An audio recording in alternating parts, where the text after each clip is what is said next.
The following are abortion procedures performed with lifelike scientific models and actual abortion instruments.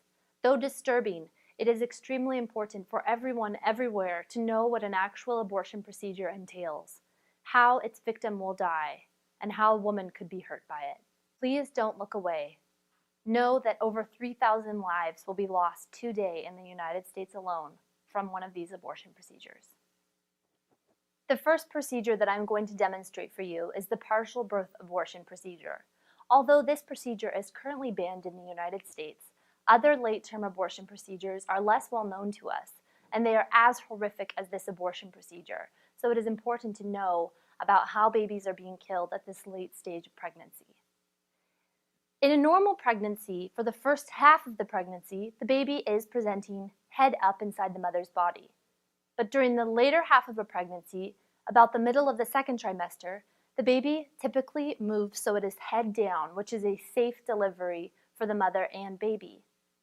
In partial birth abortion, the abortionist must first force the woman's cervix open prematurely, which is dangerous and causes a much higher rate of premature birth in later pregnancies.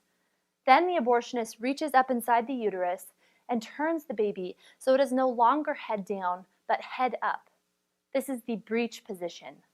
He then delivers the baby so that just the head is left inside the mother's body. The abortionist must leave the head inside the mother. Otherwise, the baby is considered born. In the eyes of the law, as soon as the baby is born, if the abortionist performs the exact same procedure that he could have with the baby's head still inside the mother, the abortionist has performed a homicide, not a justifiable abortion. Once the abortionist has delivered the baby thus far, he takes his medical forceps. He stabs the baby inside the back of its head. Reach up and feel that bony part in the back of your skull. And then right below that, there's a soft spot where the spinal cord connects to the brain. That is where the abortionist stabs the baby in the head. He opens the forceps to make a hole. He then uses his suction tube, which is essentially a vacuum, sucks the baby's brains out, crushes the baby's head, and delivers the dead baby. Again, if he were to perform this exact same abortion procedure on a baby that had been completely delivered from the mother, it would be a homicide. 3 inches, or the length of a credit card in your wallet, separates a homicide from a justifiable abortion. The second abortion procedure that I'm going to tell you about is induction abortion, which is performed on late-term pregnancies. In this abortion procedure, the abortionist uses a 10-inch long needle. He fills the syringe of the needle with digoxin.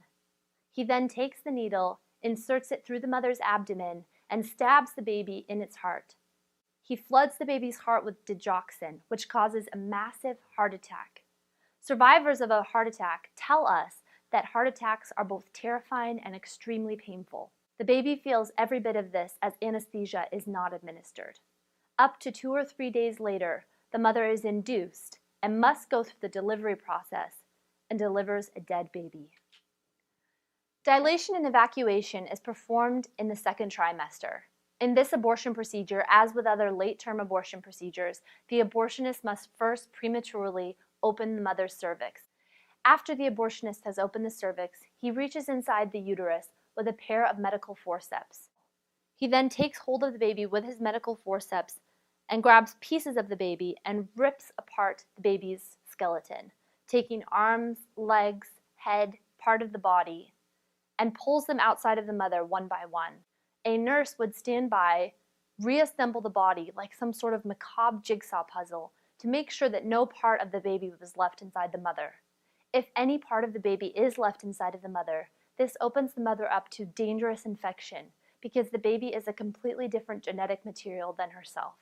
This abortion procedure is particularly risky because the abortionist can, thinking that they are grabbing a part of the baby, puncture the mother's uterus, grab a part of the bowel, and bring it inside the mother's uterus where it ruptures, spilling waste into her body. This is how many women have lost their lives to legal, quote-unquote, safe abortion. First trimester abortions are the most common in America. For some reason, we think that a first trimester abortion is acceptable. The babies are so small, so underdeveloped, that it's okay to kill them. but later on in pregnancy, America becomes increasingly more against abortion. These are examples, scientific replicas of babies in first trimester abortions. The first baby is 7 weeks, the last baby is 10 weeks. Dilation and curettage is performed up to 15 weeks of pregnancy. This is a 20-week baby model, and this is a 12-week baby model. So imagine between this size. The abortionist uses a curette in this abortion procedure. Imagine a spoon, but instead of a basin, it's hollowed out, and the inside is serrated like a steak knife.